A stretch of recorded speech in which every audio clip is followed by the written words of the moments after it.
اس دنیا کا سب سے عظیم شخص کون ہے؟ آج تک کے اتہاس میں کون سا شخص ایسا آیا ہے جس نے اتہاس پر اپنی چھاپ سب سے زیادہ چھوڑی ہو؟ کیا آپ اندازہ لگا سکتے ہیں؟ گاندھی جی، الیگزینڈر، آئزیک نیوٹن یا پھر جیزس؟ ناظرین، یہی سوال مائیکل ایچ ہارٹ نام کے ایک ریسرچر کے دماغ میں آیا۔ مائیکل ایچ ہارٹ ایک ریسرچر تھے جو میتھ اور اتہاس کی اچھی سمجھ رکھتے تھے۔ ان کے دماغ میں ایک دن سوال آیا کہ اس دنیا کا سب سے عظیم شخص کون ہے، اس کا پتہ لگایا جائے۔ تو انہوں نے اس سوال کے جواب کے لیے کئی بڑی بڑی کتابوں کو چھان مارا، کئی مذہبی کتابوں کو پڑھا، یہاں تک کہ قدیم صحیفوں کو بھی چھان مارا۔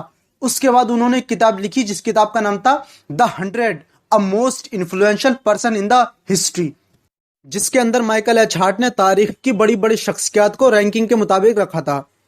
گاندھی جی کو 107ویں رینک پر رکھا، اور سیکنڈ رینک پر آئزیک نیوٹن کو رکھا، تھرڈ رینک پر جیزس کو رکھا، عمر فاروق رضی اللہ عنہ کو 52 رینک پہ رکھا، اور اشوکا دا کنگ کو 53 رینک پر رکھا۔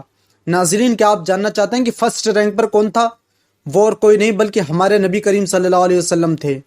ناظرین، مائیکل ایچ ہارٹ ویسے تو عیسائی تھے، لیکن انہوں نے اپنی کتاب میں نمبر 1 رینک پر نبی کریم صلی اللہ علیہ وسلم کو رکھا۔ مائیکل ایچ ہارٹ نبی کریم صلی اللہ علیہ وسلم کے بارے میں فرماتے ہیں کہ یہ اکلوتے ایسے انسان تھے جو مذہبی اور سیاسی یعنی ریلیجیس اور پولیٹیکل دونوں صورتوں میں کامیاب ہوئے۔ اس کے علاوہ اور بھی بہت ساری باتیں نبی کریم صلی اللہ علیہ وسلم کی شان میں مائیکل ایچ ہارٹ نے لکھی، جو کہ سب کچھ بتانا تو ممکن نہیں ہے، لیکن مائیکل ایچ ہارٹ آگے لکھتے ہیں کہ نبی کریم صلی اللہ علیہ وسلم اکلوتے سے انسان ہے کہ اگر ہم ان کی تعلیمات پر عمل کرتے تو زندگی بہت خوشی سے گزار سکتے تھے۔ ناظرین، مائیکل ایچ ہارٹ ایک بار لندن کے ایک کالج میں لیکچر دے رہے تھے، تو ایک اسٹوڈنٹ نے اٹھ کر ایک سوال پوچھا کہ مائیکل ایچ ہارٹ، آپ ایک عیسائی ہو کر محمد صلی اللہ علیہ وسلم کو، مسلمانوں کے نبی کو، مسلمانوں کے پیغمبر کو نمبر 1 رینک کیسے دے سکتے ہیں؟ جس کے جواب میں مائیکل ایچ ہارٹ نے بہت ہی عمدہ جواب دیا۔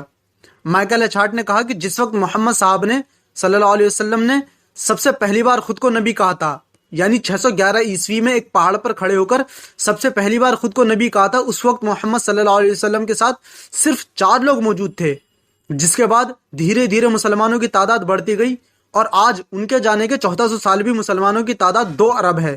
اس کے باوجود مسلمانوں کی تعداد آج بھی بڑھ رہی ہے۔ مائیکل ایچ ہارٹ نے کہا کہ ایک اکیلا انسان 2 ارب لوگوں کو بیوقوف نہیں بنا سکتا، اور نہ ہی جھوٹ 1400 سال تک ٹک سکتا ہے۔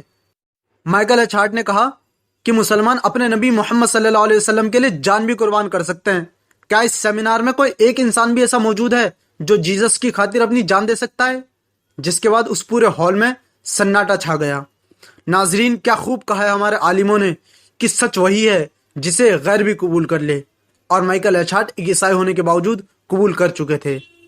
ناظرین، گوگل پر جائیے اور سرچ کیجئے ہو از the greatest main in the world, اور جو رزلٹ آئے گا اسے دیکھیے اور کہیے سبحان اللہ۔